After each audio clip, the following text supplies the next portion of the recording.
Zee 24 तास एक पाऊल पुढे। घरोघरी गौरींचं आगमन झालंय। आज गौरींना मिष्टान्न भोजनाची मेजवानी असेल।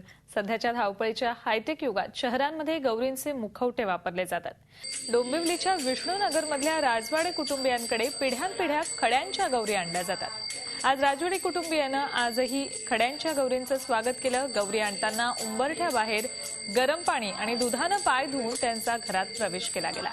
यानंतर अभिषेक करून त्यांची स्थापना केली गेली।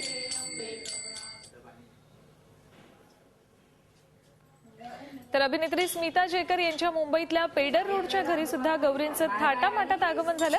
स्मिता जयकर यांच्या घरी तेरड्याच्या गौरी आणल्या जातात। या गौरींची 150 वर्षांची जयकर कुटुंबियांची परंपरा आहे आणि स्मिता जयकरही या 3 दिवसात माहेर वाशिणी गौरींची सरबराई करण्यात बिझी असतात। दरवर्षी वाजत गाजत तेरड्याच्या या गौरींचं स्वागत जयकर फॅमिली करत असते।